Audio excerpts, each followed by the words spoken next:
Alors, il fait du porte-à-porte, il s'habille en costard cravate, presque la cravate, il n'y a pas de cravate ce matin. C'est Thomas qui nous propose son billet d'humeur sur le porte-à-porte, donc je ne sais toujours pas de quoi il s'agit, j'ai vraiment envie de savoir.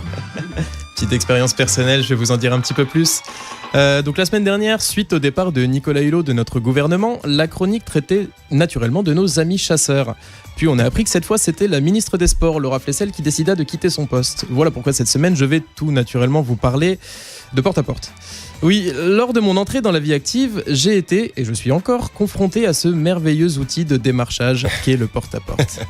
Pour ceux qui ne seraient pas familiers avec le concept, je vais vous faire un petit récapitulatif. Le porte-à-porte consiste à aller sonner chez les gens pour leur proposer le produit de leur rêve et à récolter en retour un certain nombre d'insultes dont la plupart ne vous auraient même pas effleuré l'esprit tant elles sont débordantes de créativité.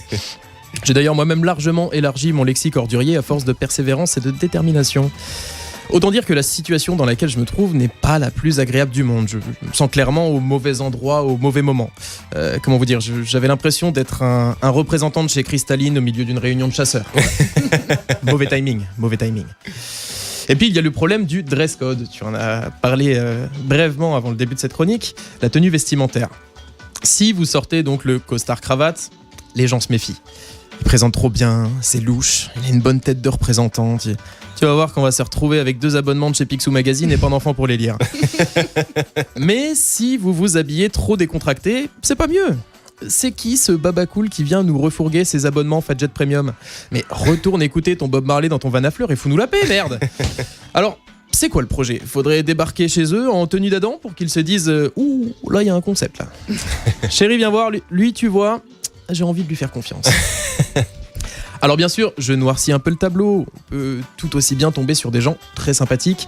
Je me souviens d'ailleurs de cet homme chez qui j'avais sonné et qui m'avait ouvert sa porte, arborant un large sourire. Donc en voyant sa mine accueillante, je me suis dit « Ça y est Thomas, le voilà enfin, ton premier client, celui qui ne te claquera pas à la porte au nez, qui va écouter ce que tu as à dire, qui t'invitera peut-être même à la communion de ses enfants. » Je me suis un peu emporté, mais il faut me comprendre, j'étais plein d'espoir. Et cette personne, tout en continuant à m'exposer son sourire Colgate, m'a susurré ces tendres mots, je cite « Écoute-moi bien, espèce de représentant de mes couilles. » Oui, c'est gavé de poésie. Si tu continues à m'emmerder, non seulement je m'occupe de ton cas personnellement, mais en plus de ça, j'appelle les flics et je te fais embarquer pour démarchage abusif. Vous vous rendez compte ? Il était prêt à téléphoner en personne au commissariat pour m'offrir une escorte personnelle jusqu'à la sortie de son lotissement. Alors, on peut quand même pas dire que tous les gens vous traitent mal lorsque vous sonnez à leur porte. Non, objectivement, on ne peut pas en vouloir aux gens de se méfier. C'est vrai qu'il y a des abus dans la profession et que certains ne reculent devant rien pour faire du chiffre. Mais sachez quand même que la plupart des représentants qui viennent sonner chez vous ne font que leur métier, cherchent qu'à se faire connaître. Alors à tous ceux qui démarchent activement, si vous êtes honnête bien sûr, courage à vous.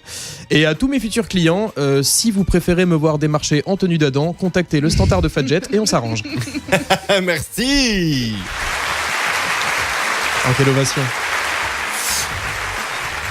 Très beau billet d'humeur, c'est vrai que tu vois, grâce à toi, tu vois, on a un regard nouveau et différent sur les pauvres gens qui démarchent comme ça dans la rue. C'est vraiment pas facile. C'est vrai que c'est vraiment pas évident. Mais j'ai noirci un peu le tableau quand même. On tombe aussi sur des gens vraiment très bien sympathiques sûr, oui, qui ne proposent pas une escorte, mais qui écoutent au moins ce que vous avez à leur dire et qui parfois même font de belles affaires grâce à vous. Donc, Eh bien, merci Thomas, grâce à toi, tu vois, tu viens de libérer tout un monde. C'est beau ça.